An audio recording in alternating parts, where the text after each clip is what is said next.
Production ba tey rek ñu ngi ci li nga xam ne rek ñooy jotaayu koor maa ngi nag si li nga xam ne mooy sama 4e émission invité fii nag ki nga xam ne nag yàlla du koo baaxal moom it waaye avant tout damay nuyu ki nga xam ne rek mooy Cheikh King Sarr borom États-Unis Cheikh King Sarr moom nga xam ne macha allah bu du woon moom la mbaay ñaaw waaye kenn du ki nga xam ne moo ko fi teewal kookoy soxna Jaara bu sama Serigne Saliou rawatina nag sama cameraman bu ñaawul boobu kookoy Kader mën naa la mbaa sa yaram jàmm ndax amati nga jàmm ndax boo ko amee rek ñun dañ koy am waaye tey nag damaa indi waxtaan bu doy waar boo xam ne tey nee naa leen émission bi dafay spécial ci samay émission ànd fekk ki nga xam ne rek mooy Ndeya namu naa la.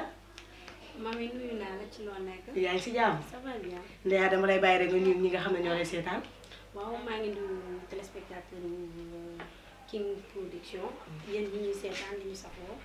nuyu naa leen te di wax di rafetlu plateau bi. di rafetlu plateau bi ba tax na tey Ndeya dañ fee ñëw daal di lay invité ndax danoo war a waxtaanee li nga xam ne mooy xeesal yi. ndax Ndeya da ngay gis ni bu nit ñi wooree ba koor gi des 15 jours xale jigéen ñi noppee nanoo dallu ña ngay xool façon type bu ne diw ko seen yaram bëgguma sax di citer mais façon type yi génn bari na bari goo xam ne ku nekk daal danga naa weex tàll mbaa dee ndax loolu korite jar na ko. mami kat jamono bi day dox te ñun ay xale lañ man mii di wax man mi nga invité sa plateau bi maa ngi ci samay type yu baax fas yéene diw ba mu weex ay xale lañ. xam ko xeesul dangaa ñëw. waaye léegi lan moo la ci xiir diw pour. waaw parce que tolluwaay la danga ciy tollu def ko weesu ko bàyyi ko. peut-être que sax nga weesu ko sax di ko def naa mais yéen li ma si jaaxal doo leen diw da ngeen di bàyyi ba korite gi di waaj a ñëw ngeen profité 10 jours et 15 jours yi moom koo ci gis tubaab nga koy jaawaleen. waaw c'est parce que tey jii danga am sa copain bu baax mu nekk Europe bëgg ngay defante ba mu baax dëgg neex xam nga yow tey sa teint noir nga am. yaa ngi def sa teint noir bu baax. yaa ngi def sa yiwal. kan lan moo woon ndax teint nga rouge nga wala blonde. waaye xam nga ñun sax macha allah yàlla dafa def ni ba tey ñu ngi maintenir suñu teint xam nga tey jii dara gënta neex yàlla def la nga nekk teint noir tey jii ana liy tax ngeen di soppi li nga xam ne ku la xool xam ne tey Ndeya xees nga mais macha allah yaa ngi dolli. ana luy tey ngeen maintenir seen teint boobu ngeen yoroon. non déggoo ma de man damay xeesal ba weex tàll. xeesal ndax sa copain bu baax moo la ko sant. su ma la déggee. waaw loolu ko neex moom dëgg neex. looloo ko neex te doo xool li nga xam ne moo neex yàlla suñu borom.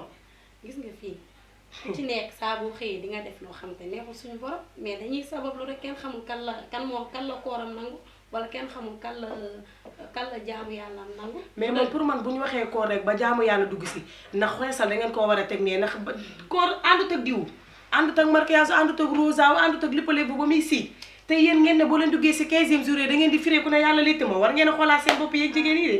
wax dëgg fa neex yàlla moom nii lañ koy def. peut-être naturel dara dàq ko de. mais tamit xeesal dara dàq ko de. yow daal dangaa jël xeesal rek na ko jàpp ne doo ci may. damay weex taal instant sa teint marron laa yor dama ko bëgg a rocc ba mu weex. kon fi mu toll nii pare nga. waaw dëgg neexul di xaar korité bi 15 jours lépp moom am 15 jours. mbaa bu korité bi passé di nga maintenir sa teint ba nga wala dangay continuer sa xeesal ndax lépp loo leen di def rek dafa am lu tax.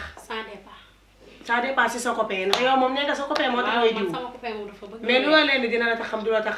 bu ma taxul ci koor gi nga war a jaamoo yàlla tàllal say loxo yàlla ñaan ko ni diw dama koo bëgg mu may la ko koor liñ ci wax lépp dafa bëri de kuy wax koor ngënee li ci am doo fi jugee. mais man nii la ma yàlla bindee te képp ku toll sama nekk ci sama wet bëgg Ndeya dëgg neexul dangay topp ci li may dox. xeesal la tànn waaw dëgg neexul dama koy wax conséquences yi si nekk ndax yaa ngi koy sóoraale. non après la. ayca mi ngi noonu Ndeya nag yow lañ fi dalaloon di kontaan ci yow bu baax a baax parce que man damay préféré nit ki li ngay dund ak li nekk ci yow rek nga di ko wax dama lay bàyyi rek nga nuyoog ñi nga xam ne ñoo la doon seetaan nga daal di tàggatoo ak ñoom. waaw mami dama kontaan ci plateau bi parce que lii dafa neex nga woor suba ba ngoon jot wala nga xëy jàkkaarloo li nga xamante ne mooy King Production dafa neex dëgg neexul di seetaan émission yu mel nii day soulager nit day wàññi xiif da koy laaj daal kon daal dee leen abonné ci li nga xamante mooy King Production moom mi nga xamante ne sëñ Bamba ci teg loxo ndax Maam Jaara bu su baal yow du ma la fàtte benn yoon dëgg neexul ak Nogay Fashion yow mi nga xamante fu Ndeya sol sëba rek yaa tax ayca mi ngi noonu comme ni mu ko waxee rek yéen ñi nga xam ne yéen doon seetaan bu leen fàtte tamit di abonné ci li nga xam ne mooy King Production waaye itam bu leen fàtte tamit di topp ci li nga xam ne rek mooy suñuy émission ndax nee naa leen gënee la te tamit ñu ngi fii waxtaan yoo xam ne dafay daal di am solo waaye nag di leen wax rek wax mu yegg sax yàlla la neex kon lu ci jub lu ne yàlla la waaye lu ci dung yi ngeen daal ñuy jéggi rek te xam ne bëggoon mu baax ak bëggoon mu neex ak bëggoon tamit yéen ñi nga xam ne yéen ñi ñuy déglu